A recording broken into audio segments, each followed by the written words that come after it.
Thank you very much. So it's my pleasure to welcome to the stage our next panel to have a very important conversation about the media's responsibility in mental health dialogue. So please give them a very warm welcome. Καλημέρα σας.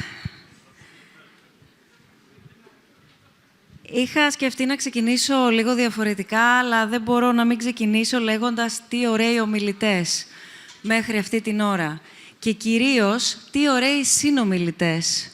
Όλοι όσοι μέχρι στιγμής έχετε μιλήσει, όλοι όσοι μέχρι στιγμής έχετε συνομιλήσει, προερχόμενοι από διαφορετικά περιβάλλοντα, ειδικοί που φέρνουν τη γνώση, φορείς του δημοσίου που φέρνουν το πλαίσιο, το Ίδρυμα Σταύρος Νιάρχος που φέρνει τους πόρους, εκπαιδευτικοί που βρίσκονται στην πρώτη γραμμή καθημερινά και μέσα στα σπίτια όλων μας, έμεσα ή άμεσα καθημερινά, γιατί όλοι, αν δεν ήμασταν μαθητές και όσοι είστε γονείς, εξακολουθείτε να έχετε τους εκπαιδευτικούς στα σπίτια σας.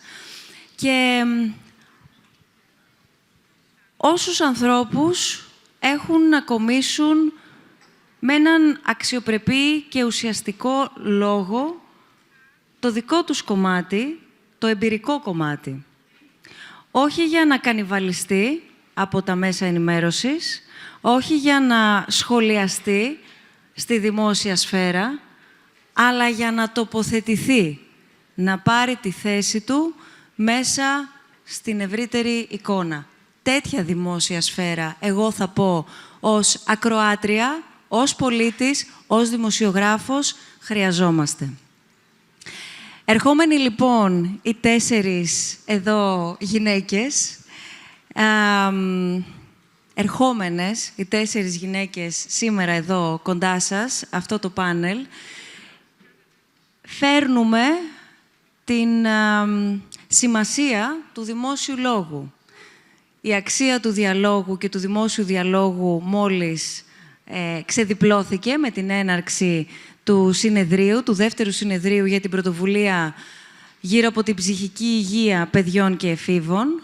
Μία συνεργασία, όπως έχετε ακούσει, φορέων του Δημοσίου, του Child Mind Institute, που έρχεται από τη Νέα Υόρκη και φυσικά από την πλευρά του δωρητή, του Ίδρυμα Σταύρος Νιάρχος. Αλλά μέσα στα σπίτια μας, εκτός από προβλήματα, εκτός από εκπαιδευτικούς, εκτός από ειδικούς, έχουμε και τα μέσα ενημέρωσης.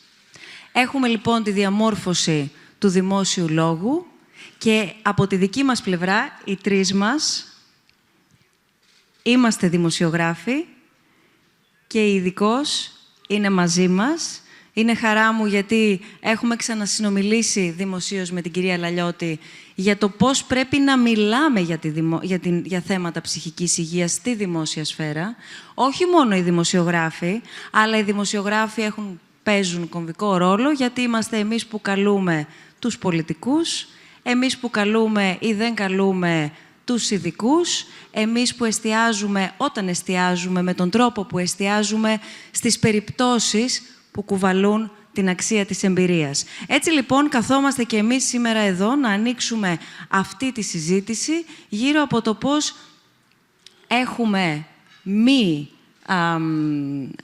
τα λεγόμενα underreported θέματα, τα θέματα τα οποία δεν διερευνώνται από τη δημοσιογραφία, αλλά και όταν χρησιμοποιούμε λέξεις κυρίως χαρακτηρίζουμε από το να είμαστε ουσιαστικοί και κυρίως δεν γνωρίζουμε, αλλά καλλιεργούμε δυστυχώς μια λανθασμένη κουλτούρα που ενισχύει το στίγμα. Στο IMED, στο μη κερδοσκοπικό δημοσιογραφικό οργανισμό που τελεί με την υποστήριξη του Ιδρύματος Σταύρος Νιάρχος, ασχολούμαστε πάρα πολύ με την ψυχική υγεία. Η ψυχική υγεία για εμάς έχει σημασία για την ομάδα μας, έχει σημασία για τα μέλη, έχει σημασία για εμάς τους ίδιους, έχει σημασία για τους δημοσιογράφους, έχει σημασία το τραύμα για τους δημοσιογράφους που καταγράφουν δύσκολες περιπτώσεις ή που βρίσκονται σε περιοχές εμπόλεμες, για παράδειγμα, ή εκεί όπου υπάρχει πάρα πολύ μεγάλη βία. Έτσι λοιπόν, αυτή τη χρονιά μας βρίσκει η σημερινή μέρα και το συνέδριο και ευχαριστούμε πολύ για την πρόσκληση και για την συμμετοχή και το χώρο που έχουμε σε αυτό το συνέδριο. Μας βρίσκει στο να είμαστε μόλις 17 μέρες πριν από την πρεμιέρα, αλλά και πριν τη δημοσίευση μιας σειράς podcast παραγωγής του IMED, του Incubator for Media Education and Development, γύρω από την ψυχική υγεία και συγκεκριμένα τον διπολισμό. Στο Διεθνές Φεστιβάλ Ντοκιμαντέρ Θεσσαλονίκης, ο πολύ μεγάλος μας συνοδοιπόρος, που πάμε μαζί τα τελευταία χρόνια με μια εξαιρετική συνεργασία που έχουμε, φέτος η υποψηφιότητα και η παραγωγή του IMED αφορά το διπολισμό. Η πρεμιέρα, όπως σας είπα, θα γίνει στις 15 Μαρτίου στη Θεσσαλονίκη, στο Διεθνές Φεστιβάλ Ντοκιμαντέρ Θεσσαλονίκης. Μπορούμε, ωστόσο, αφού καλημερίσω τις κυρίες που βρίσκονται εδώ μαζί μας, θα μπορέσουμε να ακούσουμε ένα πάρα πολύ μικρό απόσπασμα. Είναι η Μαρίνα Οικονόμου Λαλιώτη, ομότυπη καθηγήτρια ψυχιατρικής στην Ιατρική Σχολή, Εθνικό Καποδιστριακό Πανεπιστήμιο Αθηνών. Καλώς ήρθατε, κυρία Λαλιώτη. Δεν χρειάζεται να πω τίποτα για την πορεία σας προφανώς, αλλά δεν χρειάζεται να πω τίποτα και για την αφοσίωσή σας γύρω από την πάταξη του στίγματος, κάτι το οποίο γνωρίζει αρκετά καλά η Ελλάδα. Irene Kaseli, welcome, Irene. I know that you understand everything because you're learning Greek, but at some point I will be referring to you in English. Welcome, λοιπόν. Η Irene είναι ανώτερη σύμβουλος στο Early Childhood Journalism Initiative του Dart Center for Journalism and Trauma στο Πανεπιστήμιο του Κολόμπια. Και δίπλα μου η Βάλια Δημητρακοπούλου, συνάδελφος, καλώς ήρθες Βάλια, δημοσιογράφος, η οποία μετά από μια μακρά πορεία στον τύπο έχει σήμερα το δικό της newsletter στο Substack με τίτλο «Don't tell me how it ends». Και νομίζω ότι μπορούμε σε αυτό το σημείο να ακούσουμε ένα μικρό απόσπασμα από το Bipolar Opposites. Γεια σου, μωρό μου. Είπα να σου στείλω ένα ηχητικό, γιατί δεν το έχω κάνει εδώ και πολύ καιρό. Και η αλήθεια είναι ότι επειδή αυτά που βιώνω αυτές τις μέρες είναι πολύ έντονα και δεν ξέρω ακριβώς πώς να τα... Φοβάμαι καμιά φορά ότι θα αρχίσω να μιλάω και δεν θα σταματήσω ποτέ. Και ότι θα πηδάω από το ένα θέμα στο άλλο, που θα μου πεις αυτό το κάνουμε έτσι κι αλλιώς. Αλλά ξέρεις, αυτή τη στιγμή είναι λίγο στον υποθετικό βαθμό αυτό το πράγμα. Και κάπου στο μυαλό μου είναι λίγο... πάει να σπάσει συνεχώς. Δηλαδή, ένας άνθρωπος σε διπολικό επεισόδιο θυμάται πάρα πολλά πράγματα από την παιδική του ηλικία, κάνει διάφορα connections τα οποία δεν θα μπορούσε να κάνει διαφορετικά, έχει ένα πάρα πολύ διευρυμένο λεξιλόγιο, είναι πολλά. Και ναι, καμιά φορά δεν τα διαχειρίζεσαι πολύ καλά.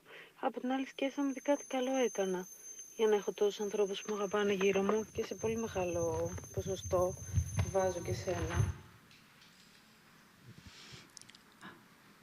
Βάλια, είσαι εσύ. Ναι. Γιατί θέλησες να μιλήσεις?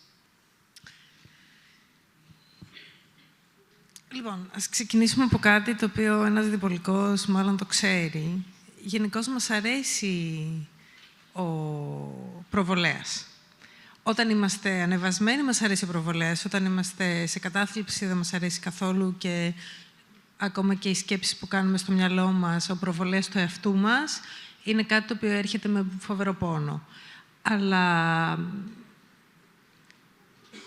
κάποια στιγμή το 2017 με κάλεσαν από τη Huffington Post να γράψω ένα κομμάτι για τη διπολική διαταραχή για τη Μέρα Ψυχικής Υγείας και το έκανα και είχε κάποια απήχηση. Τότε ζούσα στο εξωτερικό, οπότε δεν υπήρχε το face-to-face με όλους αυτούς τους ανθρώπους.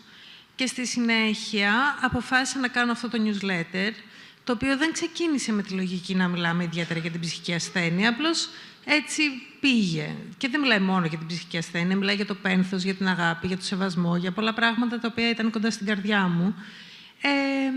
Και όταν το Φεστιβάλ Ντοκιμαντέρ Θεσσαλονίκης έκανε αυτό το κάλεσμα, μαζί με την φίλη μου, την Δάφνη Τιτζιούνη, που το κάνουμε μαζί και κάνει το sound design, είπαμε να κάνουμε μία πρόταση και το πρώτο πράγμα που μου ήρθε στο μυαλό ήταν να κάνουμε κάτι για τη διπολική διαταραχή.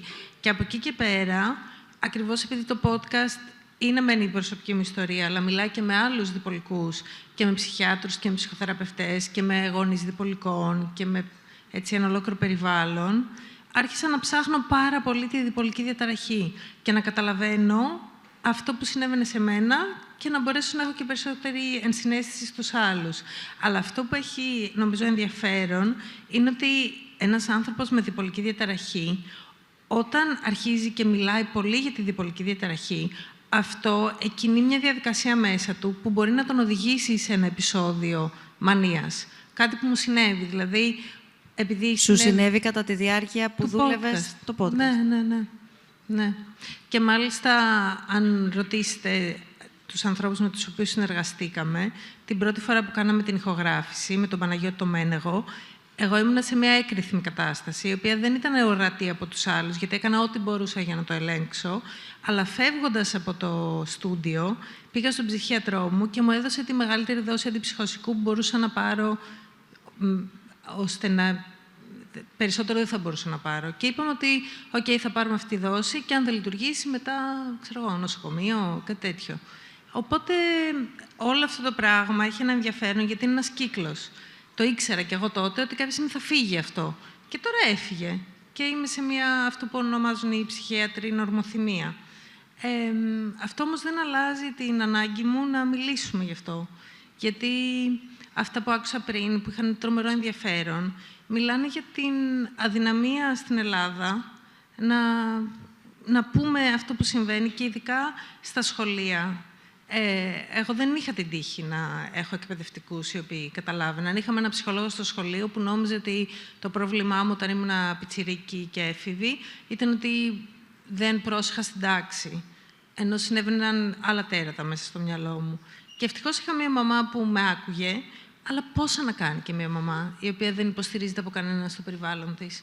Οπότε νομίζω ότι ο λόγος που κάνω όλα αυτά, για να επιστρέψω στην απάντηση, γιατί έκανα με τεράστια πολυλογό, νομίζω ότι ο λόγος που τα κάνω όλα αυτά είναι γιατί πραγματικά πιστεύω ότι οι άνθρωποι που είναι διπολικοί, όπως και όλοι οι άνθρωποι με ψυχικές διαταραχές, είναι εν δυνάμει λειτουργικοί άνθρωποι και ότι είναι λόγος ύπαρξης των μέσων να μπορέσει να τους εκπαιδεύσει. Να εκπαιδεύσει το κοινό και να εκπαιδεύσει τους ανθρώπους, γιατί θα ξέρεις και εσύ από προσωπική σου εμπειρία, όποια πέτρα και αν σηκώσεις, μία ψυχική διαταραχή θα τη βρεις. Οπότε όσο μιλάμε, εμένα στόχος μου είναι να υπάρξει ένα me too στην ψυχική διαταραχή. Δηλαδή να βγουν επώνυμοι, ημιεπώνυμοι άνθρωποι άγνωστοι και να πούνε και εγώ παιδιά έχω. Εδώ είμαι, παίρνω φάρμακα, κάνω ψυχοθεραπεία. Νιώθω καλύτερα, νιώθω χειρότερα, να μην υπάρχει πια αυτό το στίγμα.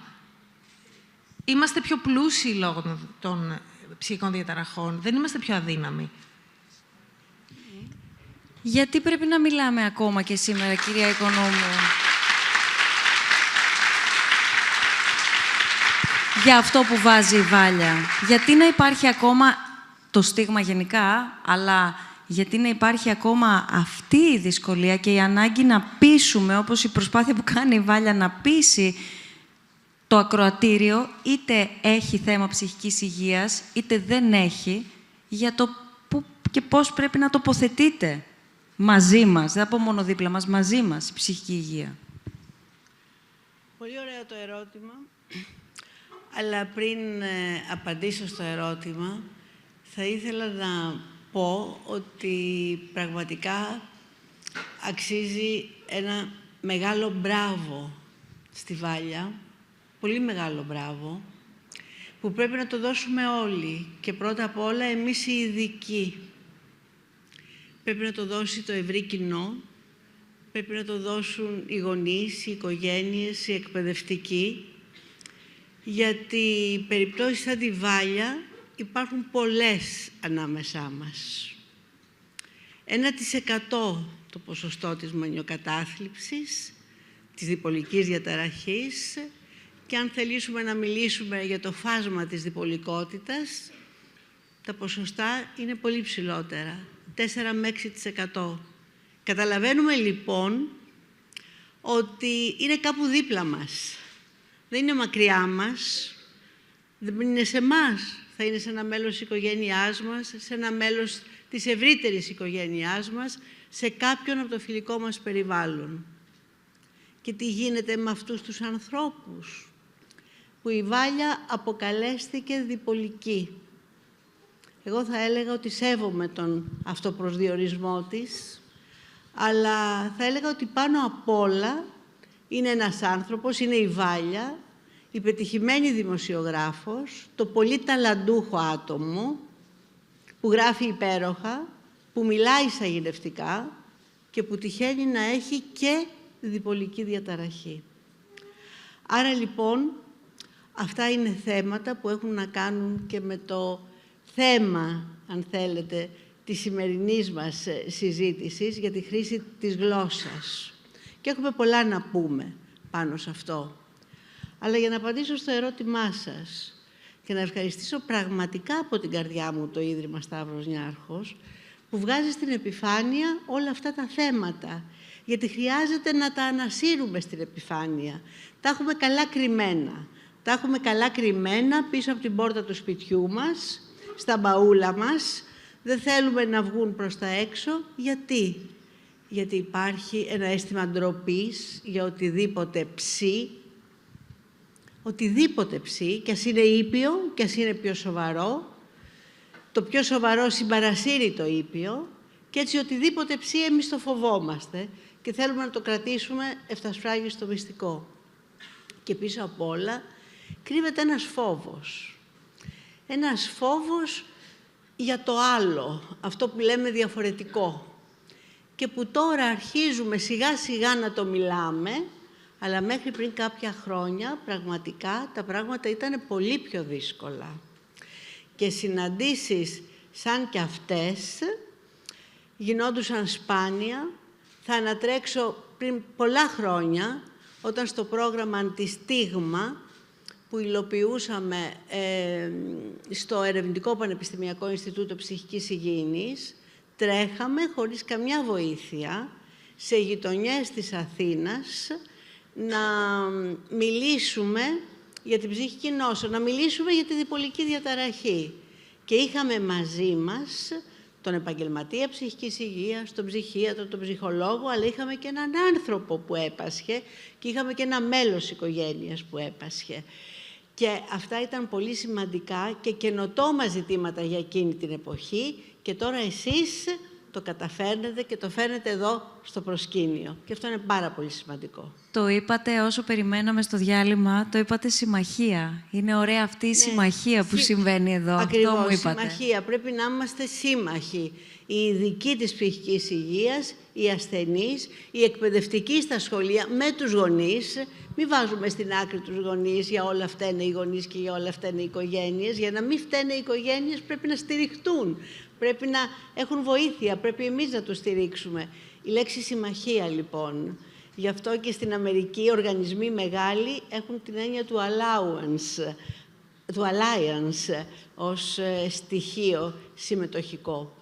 Να προσθέσω σε όσα αναφέρατε ότι έχετε ασχοληθεί και πιο επισταμένα με τα του οίκου μας, με τα μέσα μαζικής ενημέρωσης. Είχατε εκδώσει το 2007 οδηγό προς τα μέσα μαζικής ενημέρωσης για τα όσα ακούμε καθημερινά και για την ευκολία με την οποία χρησιμοποιούμε, για παράδειγμα, λέξεις όπως η σχιζοφρένεια, η παράνοια, ο σχιζοφρενής, ο τρελός, η τρελή, ο μανιακός, περιγράφοντας καταστάσεις και ανθρώπους, χωρίς να μιλάμε για την ψυχική υγεία, χωρίς να έχουμε επίγνωση του τι σημαίνουν αυτές οι λέξεις και ταυτόχρονα χωρίς να καλύπτουμε και μέσω του ρεπορτάζ μας θέματα ψυχικής υγείας, σωστά? Είναι ακριβώς έτσι. Ξέρετε, η ψυχιατρική διάγνωση δεν είναι σχήμα λόγου και δεν πρέπει να χρησιμοποιείται έτσι άκρητα και αβαστάνιστα για να περιγράψει καταστάσεις κυρίως αρνητικές. Γιατί πίσω από αυτές τις λέξεις και πίσω από αυτές τις εκφράσεις κρύβονται συμπτώματα ανθρώπων, τα οποία είναι επώδυνα, κρύβονται εσωτερικές καταστάσεις που είναι τραυματικές, κρύβεται ολόκληρη η ζωή ενός ανθρώπου. Έτσι λοιπόν, εμείς δεν μπορούμε να παίζουμε με αυτά και δεν πρέπει να το επιτρέπουμε. Irene, from your experience, what is the international outlook on how we journalists, the media overall, approach mental health? Kalimera, and thank you so much for having me here. I think we are all struggling a lot as journalists to find the right words, to use the right words, and to understand really what we're reporting on. Obviously, there's a lot of pressures. There's a lot of countries where the media is captured by oligarchs, where the pressures of 24-hour news are so intense that journalists don't have the time to stop and think a little bit more deeply about the stories they're reporting on. And so, you know, I'm saying this because it's not just the same way it's not just the fault of the parents, it's also not just the fault of the journalists for the kind of coverage we end up creating, but we do not know how to report on difficult issues, how to report on mental health. We are usually not trained to understand how to report on children and adolescents. You know, at the Dart Center for Journalism and Trauma, we've been training for over 2 decades journalists to understand the role of trauma and how important it is when we come to talk to people that have gone through very difficult personal life circumstances, from war to catastrophe to loss, and understanding just how important that is and what a role that plays, especially in our childhoods. As Valia was saying, you know, a lot of the issues that we grapple with when we become older are issues that started in our childhood. So, you know, one of our training programs at the Dart Center is also to train journalists to understand how to report on children. And why is it important in the mental health sort of sphere? Because if we always report on children like, you know, cute people, you know, girls are cute and they wear pink, boys are strong and they play football. If we propagate stereotypes just by reporting on children and we keep propagating what's normal and what's not normal, if we just talk about children and adolescents in a certain way, you know, now we're talking about the anxious generation, we talk about lost generations, the generation that is addicted and lost to social media. What we are not seeing children as sort of active participants in life and as people who can tell you, I am not well right now. You know, just as we actually heard from the student that is just sitting there, you know, oftentimes children are the first people that can tell us what's happening. And if we are not hearing it as media and training our public to that children also have a voice. If we're not giving children a voice, how are we sort of getting used to children having a voice? It's just families who then have to do it by themselves, or teachers or educators. So for us, the most important thing is really we need to start by stopping, trying to take a little bit more time, and trying to train more. You know, we need to train other journalists. We have to have deeper conversations around what we can talk about, how we talk about things, and that we need to have conversations about how fundamental it is to talk about children and how fundamental childhood is in a person's trajectory. Βάλια, επιστρέφοντας σε εσένα από τη δική σου εμπειρία και από τα όσα μπορούσες να δεις μέσα σε αυτά τα χρόνια, θα μπορούσες να περιγράψεις στιγμές ή μορφές ακόμα καλύτερα στίγματος που ενδεχομένως ήρθες αντιμέτωπη? Ή καταλύματα στίγματος? Τώρα μιλάμε περισσότερο για τη δημοσιογραφία ή μιλάμε γενικά στην... Και για τα δύο, ό,τι θέλεις, όπως θες. Νομίζω ότι ένας άνθρωπος με διπολική διαταραχή κουβαλάει πάνω του μία τεράστια ενοχή και μία τεράστια ντροπή. Γιατί τη στιγμή που βρίσκεται στην ανεβασμένη φάση του, κάνει πράγματα τα οποία πολύ πιθανότατα αργότερα θα μετανιώσει, γιατί έχει μια πολύ ακραία συμπεριφορά, η οποία τον οδηγεί πολύ συχνά στο αστυνομικό τμήμα, μπορεί να πάθει κάποιο ατύχημα, μπορεί να πετάξει τα ρούχα του στο δρόμο και να αρχίσει να περπατάει και να πιστεύει ότι είναι ο Θεός. Όλα αυτά τα πράγματα υπάρχουν. Αυτή η ψύχωση υπάρχει μέσα στον διπολικό.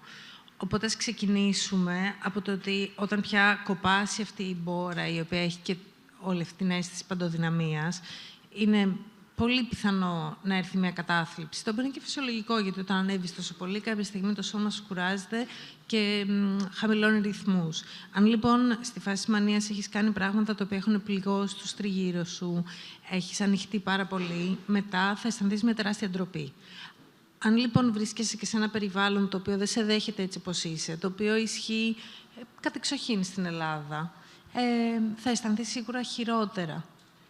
Και μπορώ να σου πω από προσωπική εμπειρία ότι έχω χάσει πολλές δουλειές λόγω ενός επεισοδίου.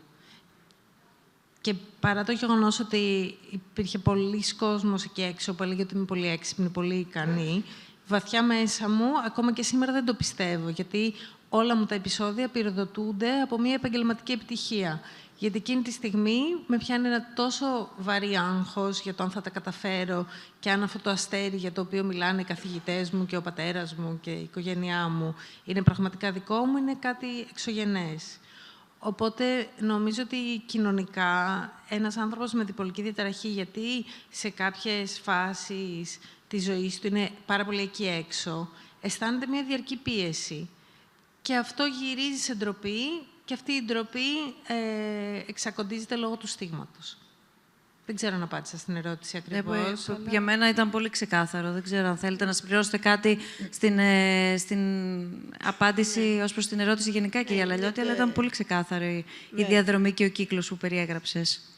Βέβαια, αλλά αυτός ο κύκλος ακολουθείται και από έναν φαύλο κύκλο του στίγματος. Υπάρχει ένα επεισόδιο μανίας, παραδείγματος χάρη, στιγματίζεται το άτομο ως κάτι διαφορετικό και αυτό το στίγμα, που είναι ένα αποτύπωμα βαθύ, δεν φεύγει, μένει εκεί. Και ξεχνάμε ότι αυτό το άτομο μπορεί να περάσει πολύ δύσκολες και σκοτεινές φάσεις, που είναι η φάση της κατάθλιψης, και μετά όταν χρειάζεται μία ενθάρρυνση και ενδυνάμωση για να ξαναμπεί στη ζωή, να ξαναμπεί σε αυτό που λέμε νορμοθυμία, η κοινωνία πολλές φορές δεν του τη δίνει, γιατί έχει μείνει η ταμπέλα της μανίας, με ό,τι συνειρμικά σημαίνει η μανία. Βλέπετε λοιπόν ότι υπάρχει ο φαύλος κύκλος της αρρώστιας από τη μια, αλλά υπάρχει και ένας φαύλος κύκλος κοινωνικού στιγματισμού, προκαταλήψεων, στερεοτύπων, που ακολουθούν τον άνθρωπο που πάσχει. Και έτσι θα λέγαμε ότι ο άνθρωπος που πάσχει, ο κάθε άνθρωπος που πάσχει, ειδικά στον χώρο των ψυχικών διαταραχών, έχει να αντιμετωπίσει από τη μια τα συμπτώματα της αρρώστιας του, και είναι επώδυνα τα συμπτώματα της αρρώστιας του, ακόμα και τα συμπτώματα της μανίας είναι επώδυνα, κρύβουν τρόμο μέσα για αυτό που συμβαίνει, αλλά έχει να αντιμετωπίσει και τα συμπτώματα μιας κοινωνικής παθολογίας, που αυτή ακριβώς η κοινωνική παθολογία είναι το κοινωνικό στίγμα. Το έχετε αναφέρει σε κάθε μας συνομιλία, είτε είμαστε δημόσια, είτε συζητούμε, είτε προετοιμαζόμαστε καλή ώρα για σήμερα εδώ, και έχετε αναφερθεί στο θέμα που έβαλε πριν στην κουβέντα μας η Ιρένε, στις στερεοτυπικές αντιλήψεις που δημιουργούνται, ενισχυμένα κιόλας, από κυρίως την πλευρά των μέσων μαζικής ενημέρωσης, όταν περιγράφουν κάτι. Εδώ πέρα, λοιπόν, πολλές φορές, στην όποια ταμπέλα μπει, όποιος και αν είναι ο χαρακτηρισμός, συνδέεται συχνά η ψυχική νόσος με τη βία. Ακριβώς. Δεν ξέρω πώς ακριβώς να ρωτήσω, για να μην κάνω μία ερώτηση που το αποδέχομαι και σας ρωτάω γιατί. Να μας το εξηγήσετε, αν δεν... Πού πρέπει να τοποθετηθούμε με αυτή την... Το λέω γιατί φοβόμαστε τους ανθρώπους, και δεν πρέπει να το πω έτσι. Φοβόμαστε τους ανθρώπους με ψυχική πάθηση ή φοβόμαστε να πούμε πηγαίνω στον ψυχολόγο. Ακριβώς. Ο οποίος μπορεί να με βοηθήσει να διαχειριστώ το άγχος μου με τη δουλειά, μια αριθμία στο σπίτι, απλά πράγματα, και φοβόμαστε. Άρα, αυτό το άλμα σύνδεσης, ενώ ήδη υπάρχει ο φόβος, της ψυχικής νόσου με τη βία, τι προκαλεί και, εν πάση περιπτώσει, συνδέεται. Γι' αυτό σας είπα και εγώ στην απάντησή μου προηγουμένως, ο φόβος είναι αυτός που μας κάνει να το κρύβουμε. Γιατί φοβόμαστε το κάτι, το διαφορετικό, που σε αυτό το διαφορετικό υπάρχει και ο κίνδυνος της βίας. Ξέρετε, δεν πρέπει να γενικεύουμε. Γιατί η γενίκευση οδηγεί σε παρερμηνίες και οδηγεί σε προκαταλήψεις εν τέλει. Θα έλεγα ότι η βία είναι σαν να έχει αγκιστρωθεί παρασιτικά πάνω στην έννοια της ψυχικής αρρώστιας. Είναι ένα παράσιτο που έχει κολλήσει πάνω στην ψυχική αρρώστια και ειδικά πάνω στη σχιζοφρένεια, ειδικά πάνω στη μανία, σε εκείνη τη φάση της διπολικής διαταραχής, και αυτό το παράσιτο δεν φεύγει. Είναι η άγνοια που μας κάνει να συνδέουμε τόσο γενικευμένα τη βία με την ψυχική νόσο. Βεβαίως και υπάρχουν φαινόμενα βίας και φαινόμενα συμπεριφοράς επικίνδυνης στις ψυχικές νόσους, αλλά κάτω από ορισμένες συνθήκες. Όταν ο ασθενής δεν παίρνει τη θεραπεία του, όταν δεν υπάρχει στήριξη, όταν δεν υπάρχει αποδοχή, όταν δεν υπάρχει οικογένεια η οποία είναι από πάνω για να συντρέξει τον ασθενή, όταν δεν υπάρχει σύστημα, βοηθητικό, υποστηρικτικό σύστημα, κοινωνικό υποστηρικτικό σύστημα για να βοηθήσει τον ασθενή. Όμως, γίνονται και πολλές παρανοήσεις. Ξέρετε, το συνθετικό ψι είναι αυτό που δημιουργεί και το μεγάλο πρόβλημα. Σήμερα ζούμε σε μια εποχή που τα φαινόμενα της βίας έρχονται πολύ συχνά στην επιφάνεια. Δεν λέω ότι δεν υπήρχαν. Σήμερα πάντως έρχονται στην επιφάνεια. Υπάρχουν και έρχονται στην επιφάνεια. Αναλογίζεται κανείς την πραγματικότητα πόσα από αυτά τα φαινόμενα βίας, σε πόσα από αυτά τα φαινόμενα βίας ευθύνεται η ψυχική νόσος ή ευθύνεται κάτι άλλο που μπορεί να είναι η αντικοινωνική διαταραχή προσωπικότητας, που την ξεχνάμε, δεν τη λέμε, γιατί αν θέλετε να το δούμε επιδημιολογικά, 4 με 5% είναι η επιδημιολογία της αντικοινωνικής διαταραχής προσωπικότητας. Πολλές φορές ξεκινάει από τη διαταραχή διαγωγής στα παιδιά, από τις διαταραχές συμπεριφοράς στα παιδιά, και όταν κοινωνικά τα προσεγγίσουμε τιμωρητικά, θα φτάσουμε μετά να έχουμε φαινόμενα βίας.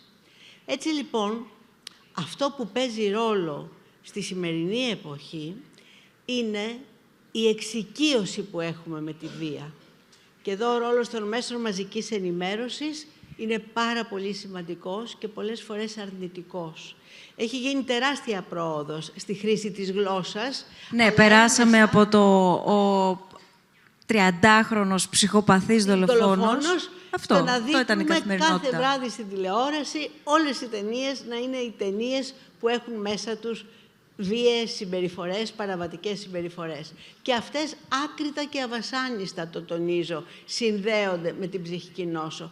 Δεν ευθύνεται πάντα η ψυχική νόσος, παρά μόνο σε πολύ μικρά ποσοστά. Θα μπορούσα να προσθέσω κάτι. Ναι, βέβαια. Νομίζω επίσης ότι πολύ συχνά οι άνθρωποι που πάσχουν από κάποια ψυχική διαταραχή, από κάποια ψυχική ασθένεια, είναι τα θύματα βίας, περισσότερο από ότι είναι οι θύτες. Ακριβώς. Και βίας από τους άλλους και βίας από τους ίδιους. Και στην κατάσταση μανίας, που μπορώ να πω ότι την έχω περάσει αρκετές φορές στη ζωή μου και σε πολύ έντονο βαθμό, δεν έχω βλάψει ποτέ κάποιον άλλον πέραν του εαυτού μου, το οποίο το ότι βγήκα αλόβητη και μπορώ να είμαι εδώ πέρα κοντά σας, είναι σχεδόν θαύμα. Οπότε θα ήθελα να πω αυτό και κάτι άλλο, αλλά το ξέχασα. Θα το θυμηθώ και θα σας πω μετά. Συγγνώμη. Θα ήθελα και εγώ να προσθέσω κάτι σε αυτό το πολύ σημαντικό. Τα άτομα με ψυχική νόσο συνήθως είναι θύματα βίας και όχι θύτες. Κάτι πολύ σημαντικό που πρέπει να το ξέρουμε, μιας και το συνέδριο αναφέρεται στην ψυχική υγεία παιδιών και εφήβων, είναι ότι τα άτομα με ψυχική νόσο δεν στρέφονται εναντίον παιδιών. Στρέφονται κυρίως εναντίον μελών της οικογένειάς τους και ανθρώπων εξουσίας. Αυτά τα φαινόμενα που βλέπουμε στην Αμερική και στις βόρειες ευρωπαϊκές χώρες, που μπαίνουν άνθρωποι στα σχολεία και σκοτώνουν παιδιά, αυτοί οι άνθρωποι, δεν ξέρω πόσο τους αποκαλούμε ανθρώπους, αυτά τα άτομα πάντως δεν έχουν ψυχική νόσο. Έχουν συνήθως αντικοινωνική διαταραχή προσωπικότητας και διάφορα συμπαρομαρτούντα. τραύμα και διάφορα άλλα. Πάντως δεν έχουν, στο μεγάλο τους ποσοστό, σοβαρή ψυχική νόσο. Και είναι μια διαστρέβλωση που τα ρίχνουμε όλα στην ψυχική νόσο και δεν είναι άδικο αυτό. Είναι αυτό που μας λέγατε όταν διαδικτυακά είχαμε συνομιλήσει οι τέσσερις μας, αυτός ο διαχωρισμός του πού μπαίνει το ψι μπροστά και πού είναι το κοινό. Η προσωπικότητα. Ναι. Ακριβώς. Και η διαφορά με το πώς αντιλαμβάνομαι τον εαυτό μου μέσα στο σύνολο και άρα αντιλαμβάνομαι την κοινωνία σε σχέση με τη διαφορά που έχει οτιδήποτε έχει το ψι μπροστά. Ακριβώς. Και το στίγμα που η ίδια η ψυχική υγεία δέχεται. Λοιπόν. Ακριβώς, ακριβώς. Irene, getting back to the issue that you brought earlier regarding the stereotypes, you also mentioned with us during one of our meetings before coming today here. It was a great example, and it was a great example in a bad way, of course, but it was a great example so that we can understand what we're noticing a lot nowadays here in our country, in Greece, but not only, with the stereotype around young men. Yeah, I mean, it is very difficult to see in the media, but in general in our public discourse, more openness around how we perceive young boys, you know? What do we allow young boys to be? What if young boys want to do ballet classes? Is that okay? My kid goes to a school, he's 6, so he's in kindergarten, and most of the families of the boys in his class do not want to send them to the ballet class. My kid really wanted to, so he went. And then when he started going, the other parents, the other friends were like, oh, I want to go. And then the other boys were also in ballet. Why do we still have a problem with boys wanting to go to ballet? What do we think about boys doing ballet? You know, are we scared of men being vulnerable, showing vulnerability, of boys being tender and loving? What space do we leave them? And so in media, how do we portray boys, you know? How much do we cover female sport? You know, how much do we cover girls playing sport? Is it always boys playing football? And how can we start changing the way that we can leave space for some of, you know, for some groups to be different? You know, I'm thinking about when I was growing up in, you know, the 90s, you know, what were the things that we were watching on TV? It was, you know, Beverly Hills, like 90210. It didn't give you so much choice in terms of like thinking, oh, I sort of, you know, I recognize myself there or there. You know, now we're seeing, as the conversation is advancing, we're seeing just even the TV series that children and adolescents get access to are changing. You know, there's sex education, there's Never Have I Ever, there's Heartbreaker, there's series where you see gay boys, where you see children talking about their mental health, where you see them getting sort of agency, where they see that they're being listened to by adults. And that, you know, I wish I'd had that when I was depressed when I was 13, and my mom didn't know what to do about it, and she feared psychologists, and I didn't get access to any support, you know? I hope that we can open the conversation, that we can challenge our stereotypes in our homes, in our schools, that educators, and I know there's a lot here, can also challenge those stereotypes, and that we journalists also push our sort of thinking a little bit further, and we're looking for like, oh, portrait, you know, a photograph to illustrate a story on sport. We don't always go to young boys.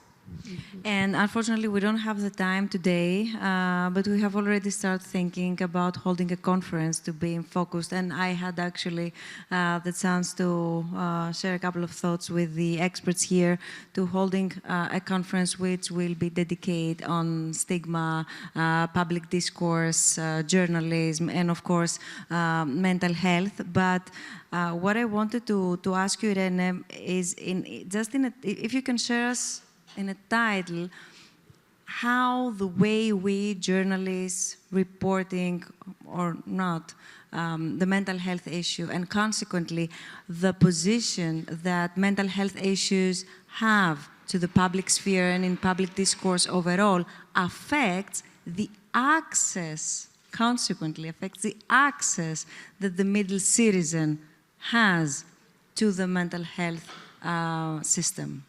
Yeah, I mean, I think there's a very direct connection. You know, if we report on mental health as a problem of violent people, there are abnormal, there are sort of the outliers, it's very hard for an average parent sitting there to think like, hey, how can I really help my child, and where can I look for help?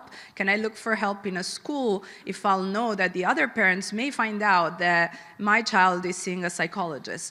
So, you know, the way, you know, there's a journalist in Brazil that we've been working with that has been one of the fellows of our programs. Her name is Nalu Sad, and she was reporting on mental health issues, among other things. She was a society reporter on TV. And her daughter was going through depression. She was constantly alerted to this by the school psychologist, by other people. And she kept thinking, oh, but if my child has everything, why is she not doing well? And she kept not seeing it until one day, she found her daughter in her room and had to take her to emergency. Her daughter survived, but she then later, after surviving all of this and after her daughter getting better, did an incredible podcast that came out last year to really talk about how even when we know these things, we have these representations so internalized that even a person that literally reports on other children, on other children's mental health, could not see it in her own home and could not see it until it was almost too late. And you know, something that Nalu does in her podcast, and she describes this very dramatic moment when she found her daughter. And she does it in such a good way because she's not giving us details of it. She's just telling us what went through her mind. And you know, as journalists, we are still making so many mistakes. We're still sharing how children are trying to die by suicide. We're still using the wrong words. We're still sort of talking about ideation in ways that we know is not helpful for others, in ways that we know that just create this, you know, oh wow, this like, you know, this sort of sensationalism around these stories that instead of helping us get close to, you know, what you were saying, Marina, that the person, who is the person? You know, is it a label or is it a person? And can we tell that person's story instead of focusing on the labels we've created for them? Και πριν δώσω το λόγο σε εσάς, αν υπάρχουν τυχόν ερωτήσεις, τελικά κάναμε ένα κύκλο από την πρώτη σου τοποθέτηση, Βάλια, η κυρία Οικονόμου είπε μιλάμε για τη Βάλια, δεν μιλάμε ξεκινώντας από την ψυχική νόσο που έχει, είναι αυτό και παράλληλα έχει αυτό. Και κλείνουμε με την Ιρένε να λέει ουσιαστικά κάτι το οποίο εσύ κάνεις, οπότε το κλείσιμο σε σένα, πόσο σημαντική είναι η ορατότητα και ο χώρος στους ανθρώπους που βιωματικά γνωρίζετε, να έρχεστε οι ίδιοι να μιλάτε για το ζητούμενο και ταυτόχρονα με τη δημοσιογραφική σου ωστόσο ιδιότητα, πόσο σημαντικό είναι για να συμβεί αυτό όσο πιο, εν πάση περιπτώσει, ορθά γίνεται, με αποτέλεσμα δηλαδή, αυτό εννοώ ορθά, να γίνεται μέσα σε ένα σύστημα. Άρα πόσο εμείς οι δημοσιογράφοι έχουμε ευθύνη στη σύνθεση των συνεντευξιαζόμενων που θα σχηματίσουμε για να μπορεί να εκπροσωπηθεί ο χώρος της επιστήμης, αλλά και η εμπειρία με τον τρόπο που θα είναι αποτελεσματικά και τα δύο. Ναι, νομίζω ότι κάποια στιγμή κάποιος ψυχοθεραπευτής μου είχε πει ότι ένας άνθρωπος που είναι σε ένα επεισόδιο μανίας μοιάζει λίγο με το σαμάνο που έχει απέναντι του το χωριό, τη φυλή, και περιγράφει το τι συμβαίνει στον καθένα. Γιατί η αλήθεια είναι ότι έχεις πάρα πολύ διάβγεια την ώρα του επεισοδίου, την οποία πολύ συχνά οι άνθρωποι τριγύρω σου που δεν βρίσκονται στην ίδια κατάσταση, είναι αρκετά τρομακτικό. Δηλαδή, βλέπεις πράγματα τα οποία υπό άλλες συνθήκες δεν θα έβλεπες.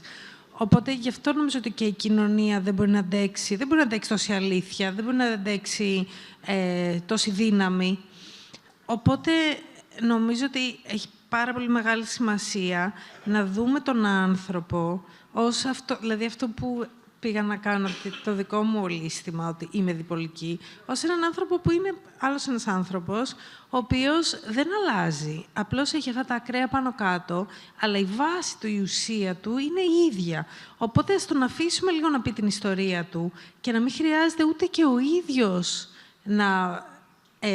να βάζει μπροστά μόνο αυτή την ταμπέλα, να αυτοπροσδιοριστεί μέσω αυτού, ώστε να μπορεί να γίνει και μέλος της κοινωνίας. Και μπορώ να σας πω ότι δυστυχώς όταν μεγάλωνα αυτό δεν γινότανε. Και όταν ξεκίνησα να κάνω ψυχοθεραπεία και να παίρνω φαρμακευτική αγωγή το 2005, όχι απλά δεν υπήρχε αυτό. Δεν υπήρχε κανένας φίλος μου που να πηγαίνει σε ψυχολόγο. Ντρεπόμουν πάρα πολύ που βρισκόμουν εκεί. Δεν ήξερα τι να πω. Δεν καταλάβαινα καθόλου τι μου συνέβαινε. Και νομίζω ότι είναι τρομερά σπουδαίο να μπορέσουμε να μιλήσουμε γι' αυτό, αλλά όχι απλά να μιλήσουμε, αλλά πραγματικά να τους υποδεχτούμε αυτούς τους ανθρώπους κοντά μας, στη δουλειά μας, συναδέλφους μας και να πούμε αυτό που είχε τρομερά, το είπαμε και πριν, δεν είναι αδυναμία αυτό το πράγμα, είναι πλούτος. Όποιος άνθρωπος, αν γνωρίσετε έναν άνθρωπο που έχει μια ψυχική ασθένεια και πείτε «κοίτα μια λάμψη», ας μείνουμε με αυτό, ας μείνουμε σε αυτή τη λάμψη, ας μην τον χαρακτηρίσουμε ως περιθωριακό, γιατί έχει να μας δώσει κάτι πολύ δικό του, πολύ διαφορετικό. Θα μαρτυρήσω κάτι, αν και θα τα πούμε σε 2 εβδομάδες στη Θεσσαλονίκη και ανυπομονούμε πάρα πολύ για αυτό το podcast. Ακούσαμε την εισαγωγή που μιλάς εσύ στον σύντροφό σου, αλλά είναι ένα σημείο μέσα στο πρώτο επεισόδιο που περιγράφεις τις πιο ωραίες ανατολές. Ισχύει. Έχω δει 3 ανατολές, ήταν φανταστικές. Για μένα ήταν μία προοπτική αυτή η εικόνα, ακούγοντας εγώ μόνη μου κάποια στιγμή το podcast της Βάλιας, πέρα από τη δουλειά του Άιμετ, τη συμπαραγωγή, το φεστιβάλ Θεσσαλονίκη, εγώ, η Άννα, ακούγοντας το podcast, ενώ είχαμε πει και ποιο θα είναι το απόσπασμα. Ήταν μια νέα προοπτική, οπότε προφανώς και χρειαζόμαστε όλοι να μιλάμε για οτιδήποτε γνωρίζουμε καλύτερα από το διπλανό μας και γνωρίζεις έναν τομέα που μου έδωσε μία προοπτική. Άρα, σε ευχαριστώ για αυτή την προοπτική. Εγώ ευχαριστώ. Υπάρχει κάποια ερώτηση? Ναι, εδώ στην κυρία, παρακαλώ, το μικρόφωνο. Το μικρόφωνο. Και αισιόδοξη σήμερα. Εβίτα Μαριωτάκη, εκπαιδευτικός. Χαίρομαι. Αλλά κάτι μου είπατε, κυρία Λαλιώτη, και μου έκανε ένα κλικ. Λέω, ας το πω, γιατί πραγματικά γίνονται πολλά πράγματα και στα μέσα μαζικής ενημέρωσης θα φτιαχτούν τώρα που λέμε και τα θέματα με τους δημοσιογράφους. Αλλά υπάρχουν αυτά τα σύριαλ που 3 χρόνια μπορεί να αναφέρονται σε μια ψυχική πάθηση και μετά ξαφνικά να γίνονται επανάληψη άλλα 3 χρόνια. Και επειδή είμαι εκπαιδευτικός και γνωρίζω ότι μπορεί να δουλέψουμε, αλλά παράλληλα υπάρχουν πράγματα που κόβουν τα πόδια, που είναι το στίγμα, ο μη ενημερωμένος, μια γιαγιά που δεν πληροφορήθηκε κάτι, ένας κακός δάσκαλος που μπορεί να κάνει πολύ μεγαλύτερο κακό από καλό, από αυτό που μπορεί να κάνει ο καλός δάσκαλος. Τι θα γίνει, επειδή είμαι και κατά της λογοκρισίας και πολύ έτσι αισιόδοξος άνθρωπος, τι πρέπει, μήπως να περνάει κάτι από κάτω και να λέει αυτό δεν ισχύει πια, δεν σκοτώνουμε αυτούς, δεν τους κόβουμε το κεφάλι ή ξέρω εγώ κάτι, γιατί υπάρχουν και τα εκπαιδευτικά παιχνίδια. Βέβαια υπάρχει αισιοδοξία στην Ευρώπη, δουλεύονται τώρα κάποιοι κανόνες, αλλά και ως μαθηματικός ήθελα να πω κάποια στιγμή υπάρχει ένα συνέδριο που τα ξεκινάει όλα. Πώς λέμε, από εδώ και μετά βάζουμε τα αξιώματα. Να μπουν κάποια πράγματα και να λέμε το μετά το 2025. Δεν γίνεται αυτό. Ευχαριστώ πάρα πολύ. Ευχαριστώ για όλα. Ευχαριστούμε εμείς. Είστε καλά. Νομίζω ότι τα είπατε μόνοι σας όλα και δώσατε και τις απαντήσεις. Εγώ από την πλευρά της ψυχιατρικής αυτό που μπορώ να πω είναι ότι τα μέσα μαζικής ενημέρωσης, οι ενημερωμένοι δημοσιογράφοι, και υπάρχουν πολλοί πια, και ακολουθούν κάποιες οδηγίες, θα ήταν καλό να χρησιμοποιούν μια γλώσσα που να έχει σαν βάση της την ενσυναίσθηση, μια γλώσσα που να έχει σαν βάση της συμπερίληψη και τέτοια γλώσσα πια αρχίζει να υπάρχει. Αυτό αναφορικά με την άμεση επικοινωνία, με αυτό που λέει ένας δημοσιογράφος. Υπάρχει όμως και η έμεση επικοινωνία, με όλα αυτά τα σύριας που προβάλλονται. Ξέρουμε ότι τα μέσα μαζικής ενημέρωσης έλκονται από το αρνητικό και συνδέουν έτσι ένα γεγονός αρνητικό, μια εγκληματική συμπεριφορά, πολλές φορές εύκολα, με την ψυχική νόσο. Πρέπει να αρχίζουν να έλκονται και με το θετικό. Η Βάλια μας παρουσίασε τόσα θετικά, τέτοιο πλούτο που δίνει μια ψυχική αρρώστια. Δίνει και οδύνη μεγάλη, αλλά έχει και πλούτο. Και τελειώνοντας θα ήθελα να πω, στηριζόμενοι σε αυτά που είπε η Βάλια, ας θυμηθούμε όλοι έργα του Βαν Γκόγκ. Έργα με θλίψη και έργα με φως. Ο Βαν Γκόγκ θεωρείται ότι είχε διπολική διαταραχή και γι' αυτό στις 30 Μαρτίου κάθε χρόνο η μέρα αυτή είναι αφιερωμένη στην διπολική διαταραχή, στην ενημέρωση για τη διπολική διαταραχή. Και είναι τα γενέθλια του Βαν Γκόγκ. Αυτή τη μέρα γεννήθηκε ο Βαν Γκόγκ. Άρα ας κρατήσουμε, μιας και μιλήσαμε, μιας και αρχίσαμε με τη διπολική διαταραχή, ας αρχίσουμε και αυτό. Ας κρατήσουμε και αυτή την πληροφορία, γιατί μας δίνει μια αισιοδοξία. Και ο Βαν Γκόγκ, θα ήθελα να πω, λόγια του θα χρησιμοποιήσω, είπε ότι όσο για μένα δεν θα επέλεγα την τρέλα, γιατί έτσι λεγόταν τότε η κάθε ψυχική αρρώστια, εάν είχα επιλογή. Αυτό όμως που με παρηγορεί είναι ότι αρχίζω να τη θεωρώ σαν μια αρρώστια όπως όλες τις άλλες και έτσι να την αποδέχομαι. Και αυτό το θέμα της αποδοχής και της συμφιλίωσης είναι ακόμα ζητούμενο. Αλλά η αποδοχή και η συμφιλίωση είναι αυτές οι έννοιες που οδηγούν εν τέλει στην αντιμετώπιση. Σας ευχαριστώ πάρα πολύ για τη σημερινή μας συζήτηση. Βάλια, σε ευχαριστούμε πολύ. Ιρένα, thank you very much. Κυρία Οικονόμου, σας ευχαριστούμε θερμά. Ευχαριστούμε πολύ όλους σας. Ευχαριστούμε πολύ το συνέδριο και την πρωτοβουλία.